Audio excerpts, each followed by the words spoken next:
This right here is why the New York Knicks had the best offseason in the NBA. Now, when we talk about the New York Knicks, a lot of this is going to slander y'all because y'all are one of the biggest markets in the NBA, right? And y'all see my Cleveland Cavaliers jersey, you know how I feel. I like my cast. Y'all got to disrespecting us. You know what I'm saying? It's all personal. But I got to give y'all flowers, right? Because what y'all was able to do this offseason deserves flowers, right?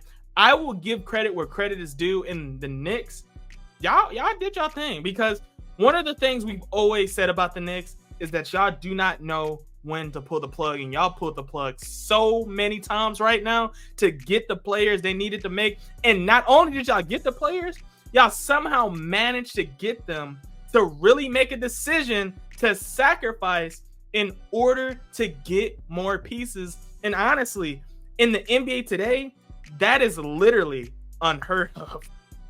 Like, I'm really a loss of words when it comes to the New York Knicks, because y'all managed to get Mikal Bridges, y'all re-signed OG Anunoby, y'all let Isaiah walk, which I kind of seen that was a necessary evil for y'all to stack up.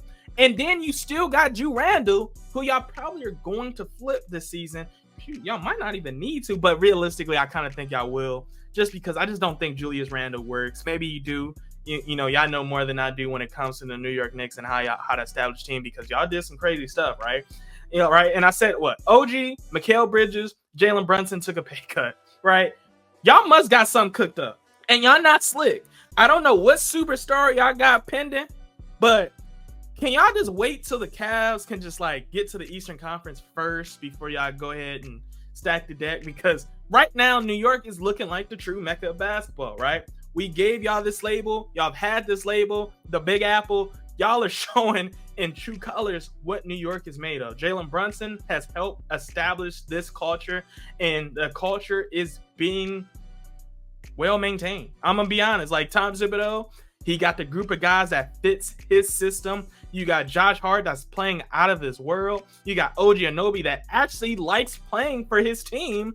And then you got a group of players that's just bought in, right? Like, I haven't seen a team have so much buy-in in a very long time. And it's not like New York is just this super duper mega team, right? And I think that's the problem, because we're so quick to throw this like the super team label and say, like, you know, it's unfair. But realistically, y'all did it that right way. Y'all did it the right way. Y'all did it the way it needed to be done in basketball. And honestly, because of that, y'all are getting rewarded, because right now, as long as y'all can stay healthy, y'all are a scary team in the NBA. Like, jokes aside, y'all are honestly, like I said, the best, top 3 teams in the Eastern Conference. And honestly, y'all might be top 5 teams in the NBA, right? Like, y'all had a better offseason than a lot of these teams in the NBA. Y'all had a better offseason in Milwaukee. You had a better offseason in Denver. You had a better offseason than Boston. Now, the only saving grace for Boston is their team is so loaded, so it wasn't really a lot of stuff they really needed to do. But New York, y'all are going to compete with Boston. The only thing y'all might need is just y'all just have to get like someone that's going to legitimately play the center position. I think Mitchell Robinson might also be gone just because of health. I just don't think he's consistent enough. But on the subject of New York, right, going back to the true New York feeling, y'all did y'all thing. Like, it cannot be said any differently, but y'all did y'all thing. Y'all did it. Y'all did exactly what y'all needed to do in order to be a legitimate contender in the Eastern Conference. And that has to be something that's credited. You get what I'm saying? Because y'all did it the right way. And I can't emphasize that enough. And I think what makes it even better that y'all did it the right way is the fact that New York, honestly, is just a huge market. Like, y'all are one of the biggest markets in the NBA, which means because of this money y'all got, y'all players are sacrificed, y'all can still go out and get a talent to add to this team. And it's, let's be honest, let's keep it a buck. It's a lot of players that's more willing to go to New York than they are to any other market. Just because it's just like all the advertising. Like, you go to New York, man, you're known. You're a household name. No matter what you do, as long as you're somewhat decent, you're engraved in NBA history. Look at J.R. Smith. Respectfully, like, J.R. Smith was never at no point a star.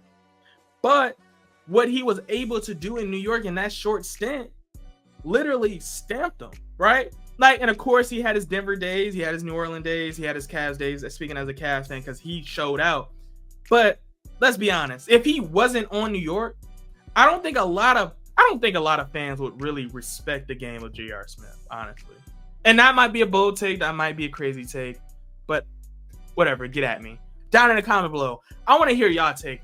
How do you feel about New York? And do you think that I'm tripping, or do you think Knicks is going to be a top 3 team in the Eastern Conference?